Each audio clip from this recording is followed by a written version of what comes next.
just a split second before stepping into the sunlight. The man suddenly stopped in his tracks. The sunlight before him seemed like a deadly blade, paralyzing him and preventing him from taking another step forward, unbeknownst to him. This scene was witnessed by a missionary standing nearby. Upon seeing the missionary, Dracula feigned composure before turning and fleeing at full speed, but the missionary had already been drawn in by his unusual behavior, and immediately set off in pursuit with long strides. In his panic, Dracula ran into a blacksmith's shop, just as he was frantically searching for another way out. The missionary had already reached up behind him. The vampire is vulnerable to daylight,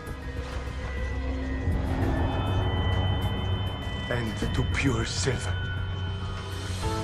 Exterminating vampires is, after all, a missionary's duty. Dracula knew this all too well. The missionary didn't hesitate. He immediately swung his sword, cutting through the curtain blocking the sunlight. Sunlight flooded in instantly. Dracula's skin, exposed to the sunlight, immediately began to burn and rot. The surrounding villagers and soldiers all gathered around, holding torches aloft, intending to burn the now vampiric Dracula to death. The flames grew ever larger, and the air was soon filled with the smell of ash. Suddenly, a cloud of black smoke billowed from the blacksmith's shop, quickly obscuring the sun in the sky. Dracula slowly emerged from the flames, looking at the very people he had once risked his life to protect. Dracula's anger reached its peak. This is your loyalty? Fools! You are alive because of me!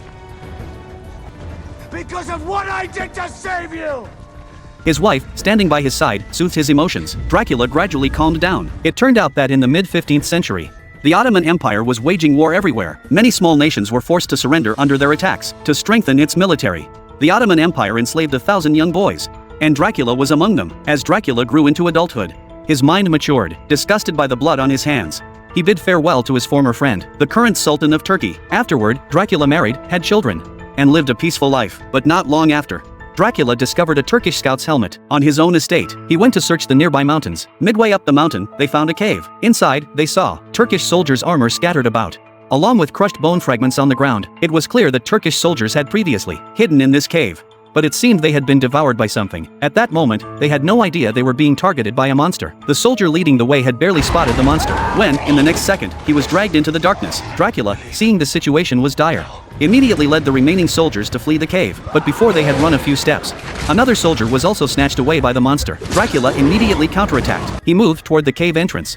picking up a weapon to shield his chest. However, at that moment, the monster suddenly stopped in its tracks, and slowly retreated back into the dark cave. Dracula suddenly noticed that the bloodstains on his sword, when hit by sunlight, mysteriously vanished. Dracula seized the opportunity to leave the cave, and rushed back to the castle at once, to tell the priest about his ordeal in the cave. But the priest seemed to have known about this all along. It was a vampire progenitor. Vampires were once ordinary humans, but in order to gain greater power, he summoned a demon from hell. His wish was granted. He would only regain his freedom when someone volunteered to become the next generation of vampires. On this very day, Easter, as expected, a Turkish envoy suddenly appeared. He had come on the Sultan's orders to collect tribute, demanding 1,000 young boys to be conscripted into the army. Dracula recalled that he, too, had once been a hostage. Not wanting his people to suffer such humiliation again, Dracula resolved to no longer submit to him. He decided to declare war on the mighty Ottoman Empire, but the disparity in strength between the two sides was too great. It was a war with no hope of victory. He had no choice but to draw upon the power of darkness to grow stronger. So he ventured once more into the depths of the cave.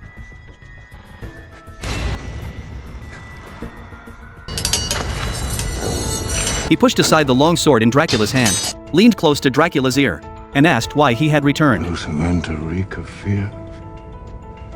In you, a sense of hope.